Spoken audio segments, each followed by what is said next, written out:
All right, and welcome back to the Doug Karns program here on All Noise Radio. 267-495-4866 is my phone number, or you can email me at dougkarnsprogram@gmail.com. So let's finish up here with the fact check, and then we can go into some other things that I kind of want to touch on before the show's over.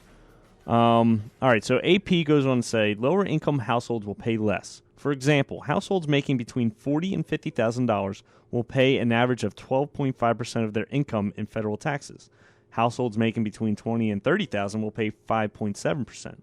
See, it's the progressive tax rate. The less you make, the lower the percentage. The more you make, the higher the percentage, which really is not fair. We always talk about do your fair share. Again, the flat tax is the most fairest out there. The latest IRS data is a few years older, and it's limited to federal income taxes, but it shows much the same thing. In 2009, taxpayers who made $1 million or more paid an average of 24.4% of their income in federal income taxes, according to the IRS. Those making $100,000 to $125,000 paid on an average 9.9% in federal income taxes. Those making $50,000 to $60,000 paid an average of 6.3%. Obama's claim hinges on the fact that for high-income families and individuals, investment income is often taxed at a lower rate than wages. So here we are, apples and oranges. Investment income is totally different from wages. The top tax rate for dividends and capital gains is 15%. The top marginal tax rate for wages is 35%, though that is reserved for taxable income above $379,000. So it's exactly what Paul Ryan said. If we start taxing investment, what does investment do? You get investors into a new business, say like a new technology, like internet TV.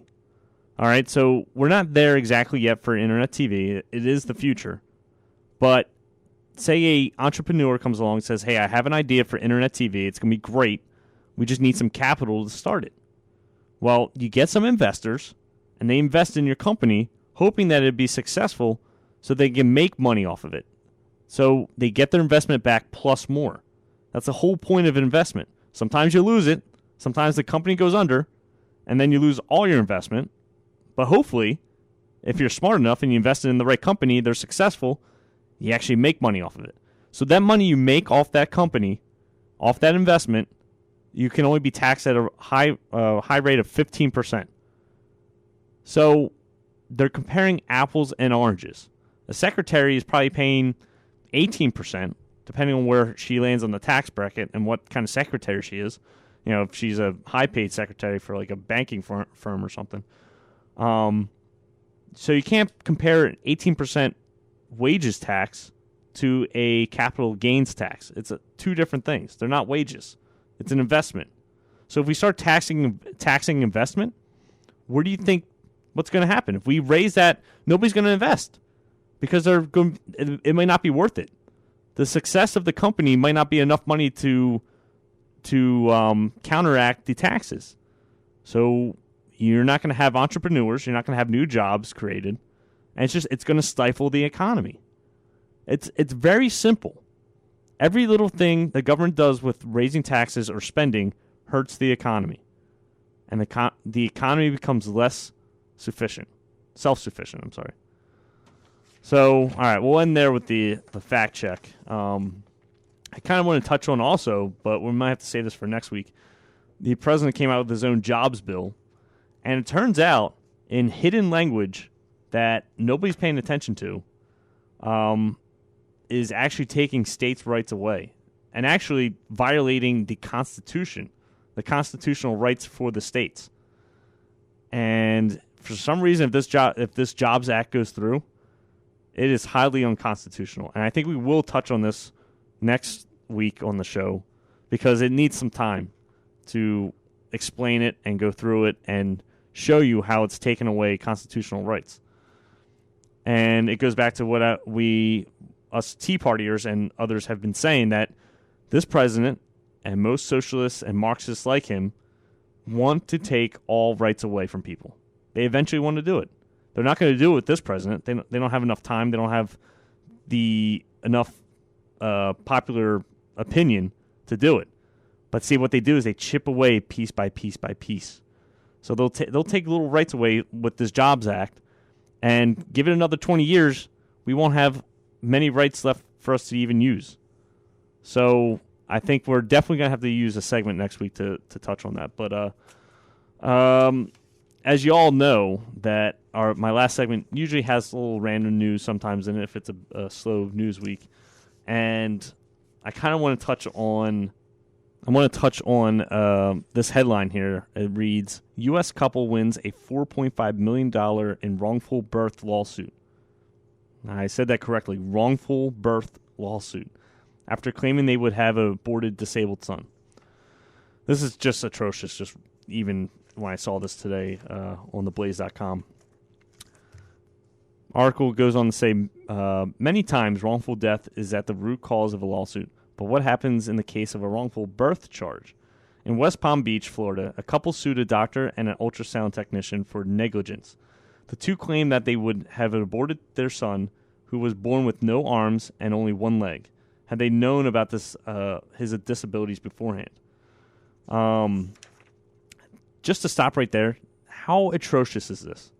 You were going to abort your son knowing that he had no arms and one leg.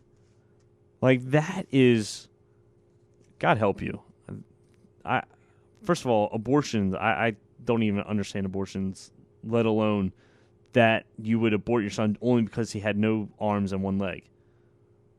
Like, that, I wonder what he's thinking about that when he gets older, you know? Wow, you were going to abort me because I had no arms and one leg. Sure, it's not the quality of life that everybody knows as with all four limbs, but you know what? He would have life. And he would make the best of it. And I know if that was my son, I would teach him to make the best of it and help him all along the way. Every step, I would help him along the way. And hopefully he would turn out to be such a great kid, such a great person, even though he doesn't have two arms and one leg. So anyways, the article goes on. As a result of what some are calling a wrongful birth, Anna Meja and Rodolfo Santana sued Dr. Marie Morel and an ultrasound technician for $9 million, a figure that was estimated to cover the child's expenses for the next 70 years. The couple believed that the doctor and his staff members should have noticed the baby's issues before he was born. For what was apparently seen as a failure to properly read sonograms, a jury comprised of 4 men and 2 women sided with the couple, holding the doctor 85% negligent and the technician 15% negligent. While the couple didn't win the full amount they wanted, they walked away with $4.5 million, half of the figure that was originally requested. Feeling overjoyed, they explained that the award would greatly assist their son Brian.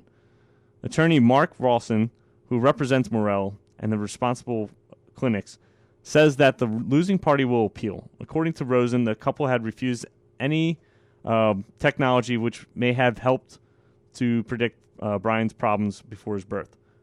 Let's see what else here. So that's it, pretty much it. But I just want to talk about it real quick because how can you sue for a wrongful birth and say that you were going to abort your son because of his disabilities? I'm sorry, that is just the wrong. I really don't even have words for it, and it's something that we need to pay attention to as a society because I would never in a million years abort my child because of he has a potential disability. God is giving him life for a reason, and that should not be taken away from him. So, and as a side note, isn't it funny how socialists and liberals want everybody to have health care so everybody can be safe, but they're always okay for killing babies? Like, they're all right for... And Obama himself in Chicago, if anybody remembers this story, probably not, he voted yes to be able to abort a baby even after it was born. And you know how they do that? Sorry to be graphic here, but they stick scissors in the baby's head and suck its brain out. And that's how they abort the child after being born. And Obama supported that in the Illinois State Senate. Nobody's asking him about that. So anyways, it's just so funny that, they're always for life when people are 25 years old, 35 years old and all that. But they're always, you have the right to kill the baby if you want that's inside of you. All right, so last week, that was it for the serious part of the show. Now it's time to have a little fun. Last week, I didn't have enough time I ran out of time to play this drunk Ron Paul fan. And I just think it's so hilarious because he just puts a funny spin on libertarians and the Tea Party and everything because he's drunk and he's talking to these cops. And, well, let me just play it. We'll just come back and talk about it. Constitution. Okay. All right. Are you going to take the preliminary breath test? No. Are you going to do any other tests I ask you to do? The Constitution Listen. is your right. Don't go above. I'm going to give you one last chance. This is your last chance. Are you going to take the breath test? Constitution. You guys took this. You guys took this vote. Guys took Why this can't vote, you guys man. just assume to me that Assume to me. this is my Constitution, right? This is your last And chance. Are you going to do any more tests I ask you to do? And you're not going to take the breath test right now, right? I will. You'll take I the will. preliminary breath test. Let me tell you Okay. that, And you can stand with Ossifer. this deputy real quick. I'll bring the little portable breath test over, and we'll do it. Okay? Just stand right here. Their patience appears to have paid off. This is great What's the right First here. Amendment? What's the First Amendment? Stand right where you're at, okay? What's the First Amendment? You don't even know. You don't even know. What's the Second Amendment? You don't even know. Talking to an officer. This is just great. Ha! You took a vow to the Ha! Constitution and you don't even know what it is. Okay. This is the breath tester, okay? I will gladly take that. Okay. I appreciate that. Let me explain it to you so you understand. This is a solid straw, okay? And just keep on. Okay, you're good. Yeah, Stand right there for me, okay? that's fine. Do you know what Fine. the legal limit? I was hurting nobody. Brian, listen. Brian, I don't care what the do you know what the legal limit is. in Montana is? What's the legal limit of hurting somebody? Okay, listen. It's .08, okay? Brian. What's the legal limit of hurting somebody? Oh my gosh, drunk people are too funny. Can you read this for me? Yeah, What does it say? .3. .301. Yeah. Okay? That's over the .08, right? Okay. Based on the tests that we've done, and the ones that you refused, and the observations we made, place you under arrest for DUI, so go ahead and turn around. That's fine. He's almost 4 times the legal limit. Constitution. All right, come on. Yeah, All right, come on. yeah, Constitution. Have a seat. Read it and live by it. Let's go. Have a seat in the back of the car. Have a seat. Ron Paul 2012. Ron Paul 2012. Gosh, this guy is plastered. And it just makes it better because he's a crazy Ron Paul fan. Like, literally crazy Ron Paul fan. Ron Paul 2012. Go ahead, sit back. Let's go. You can take it to a certain point and try to work with them. You're going to get some people that are naturally combative, maybe, and those people may not change so much, but Ron the ones that... Paul 2012. Here we go again. But right, when they've been in, there's something on board in their body that's changing the way they normally would act. You don't know what direction it's going to go. Oh, man, that's great. All right, so we left you laughing at the end of the show. So we'll see you next week on All Noise Radio.